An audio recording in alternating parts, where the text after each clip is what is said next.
Oh, I have been waiting for a very long time, and I'm very excited to finally have gotten my hands on this aircraft model, which by the way would not have been possible if it had not been for the great prices of the FMB shop, so do check them out. Link is in the description.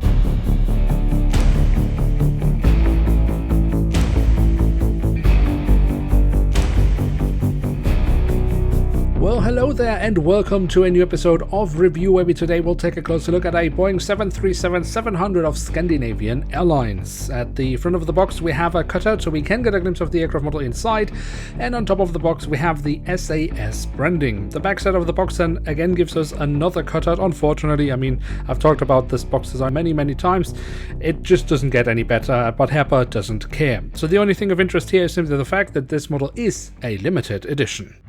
And here she is, the Boeing 737-700 in the new Scandinavian Airlines livery. And I must admit, I never thought we would see a 737 in the new Scandinavian Airlines livery, given that SAS is currently actively replacing all their 737s with Airbus A3neos, but there are still around 7 of the 737-700 series and 4 of the 737-800 series in their fleet.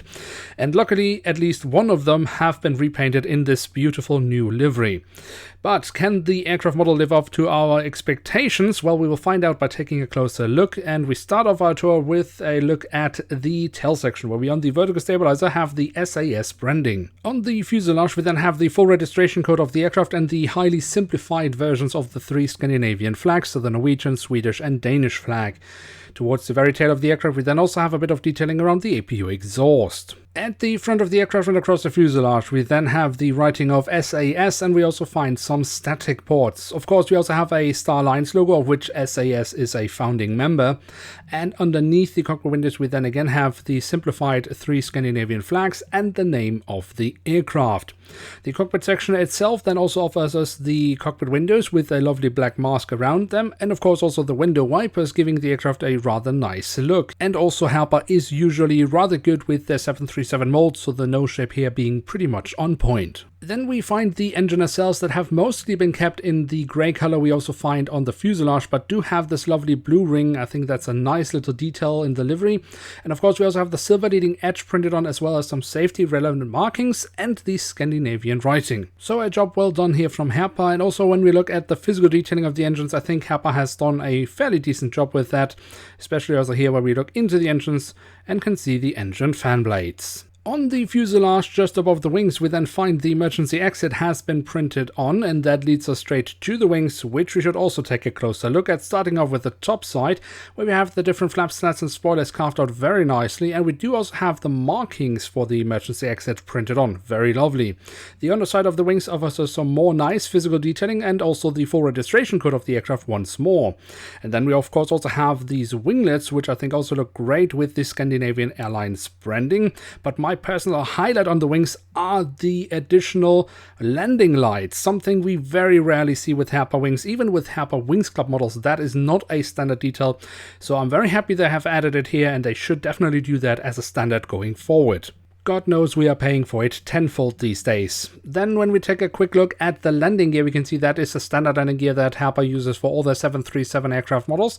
A good thing for the main landing gear, which I think looks very decent. The front landing gear, usually for Herpa, a little bit wide, but from the side at least it looks decent. But of course we should have some printed details here. Then if you look at the belly of the aircraft, I'm sure Scandinavian Airlines is very happy that Herpa has renamed them into Scandinavia. I mean, yeah, what can you say? There's a hole in the fuselage for a stand, which of course is not included with this aircraft model, making it totally pointless and destroying a printed detail. And then last but certainly not least, we do of course also have the doors to the cargo compartments printed on here at the back of the aircraft, and also here at the front of the aircraft.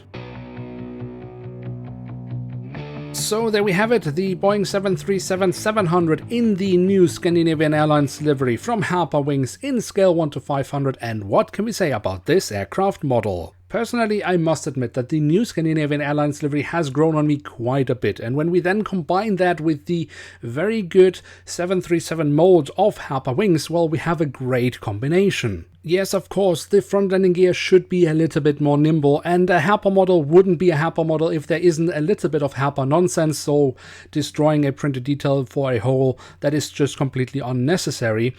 But overall, I really love this aircraft model. For example, the fact that they have added the landing lights. It's such a tiny little detail. It seriously costs them nothing to do that, but it just adds a lot to the aircraft model. And yes, of course, the aircraft model was delayed, but this model just makes me happy because it once again shows that Herpa is capable of making great Scale 500 models when they just want to. So yes, absolutely, I would say that this aircraft model is worth having in one's collection. Now, on this very positive note, it is time to end today's episode. If you have enjoyed this video, then don't forget to leave a like. That would be very much appreciated.